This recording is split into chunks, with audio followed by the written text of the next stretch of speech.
Mitaky sy ny fifampiresahana sy ny dinika sosialy mialohan'ny fanerena ireo mpiasa hifindra amin'ny Madagascar Airlines ny syndicat ny mpiasa eo anivon'ny Air Madagascar sy ny Tsaradia. Araka ny fanazavan'ny délégué syndical ny Air Madagascar sy Tsaradia mantsy dia terenanao sy ny fifanarahana arak'asa ho an'ny fotoana tsy voafetra na CDI ireo mpiasa anefa tsy nisy akory ny fifampidiniana mialohan'izany. Forcena ny mpiasa hanao ny signature ny contrat ho hivadika Madagascar Airlines izay tsy mazava.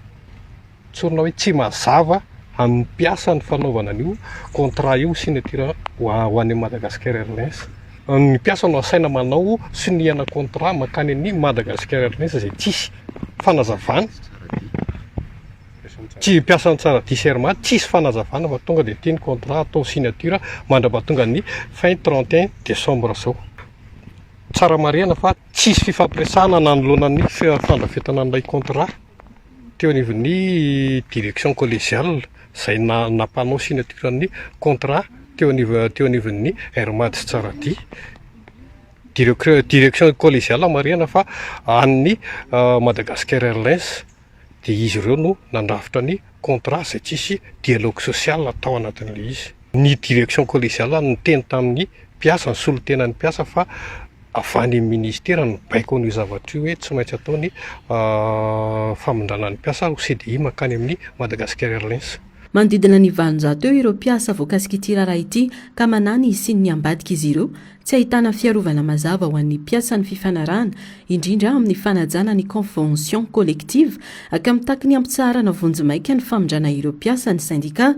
tokony hitohy hatramin'ny 2 aprila nefa ny location gérance ka miantso ny fitondram-panjakana ny mpiasa mba hijerakaika n'ity raharaha ity vonina andinika mipitoniana ny fifanarahana ireo mpiasa raha ny fanazavana hatrany saingy terena sony avin'izy ireo mialoha ndraiky amin'ny 3 Desambra ity fifanarahana ity raha mahazo fanazavana mazava sy mangarara nefa izy ireo dia vonina ny fampiresaka raha ny fanazavana trano. Manana atateraka ny mpiasa satria manoloana an'ilay contrat dia tsisy protection ny mpiasa izay ho afindra any anatin'io zavatra io. Ohatra fotsiny protection izay ambarany lalàna eo anivon'ny code de travail dia ny convention collective tompoko.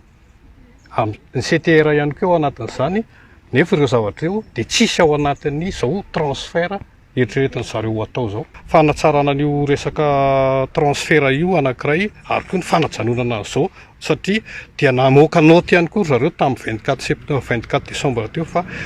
tokony toy 2 ans ny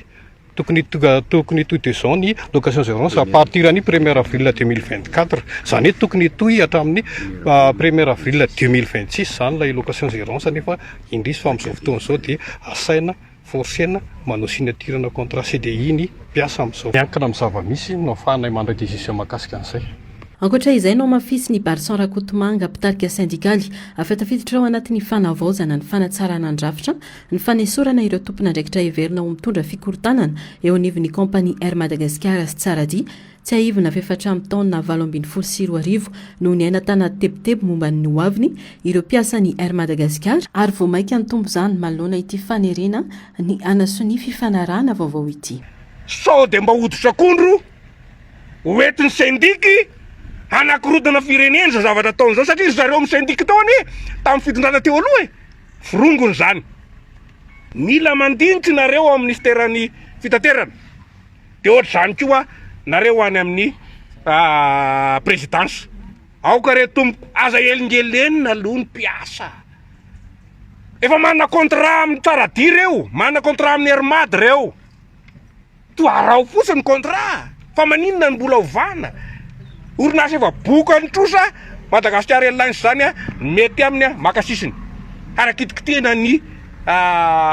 mpiasa fa leo hiasa manoatra matoa mbola velona foana reto mpiasa reto ny orinasa mbola mihodina foana raha araka ny fantatra hoe hatrany amin'ny 9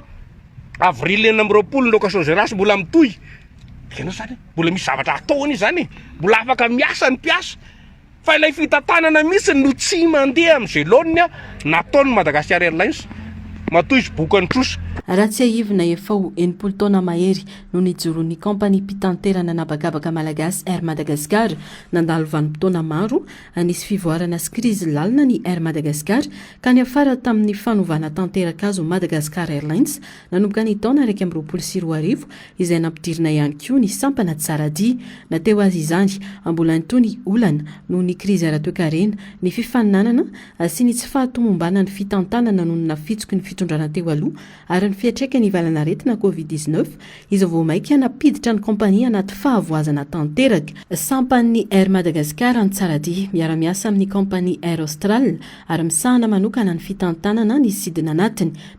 mifamatotra tanteraka amin'ny hoavin'ny Air Madagascar ny lalany ity sampana ity noho ireo krizy miverimberina tao amin'ireo kompani mpitanterana nabakabaka ireo dia nanapa-kevitra ny fanjakana malagasy ny taona 2024 ny anangana ny Madagascar Airlines izay nisolo toerana ny Air Madagascar ary nampidirina tao anatiny ihany koa ny asany tsaradia natao tao anatin'ny drafitra fanarenana nandritra ny 3 taona izany hoe ny 2024 hatramin'ny 2024 zany izay nikendry ny fanadiovana ny trosa ny fanatsarana ny fitantanana ny fanavaozana ny fiaramanidina ary ny fanokafana tsikelikely ny renivola ho an'ireo mpiara-miombonantoka ara stratéjika aty amin'ny taona 2024 tsy izany no nitranga fa mbola mibabitrosa amina miliara maro ity orinasa ity ary betsaka ny fanodikodonam-bola tao anatiny ka izay no antony mampanahy ireto mpiasa ireto ny amin'ny anerena azy ireo hifindra ny amin'ny Madagascar Airlines.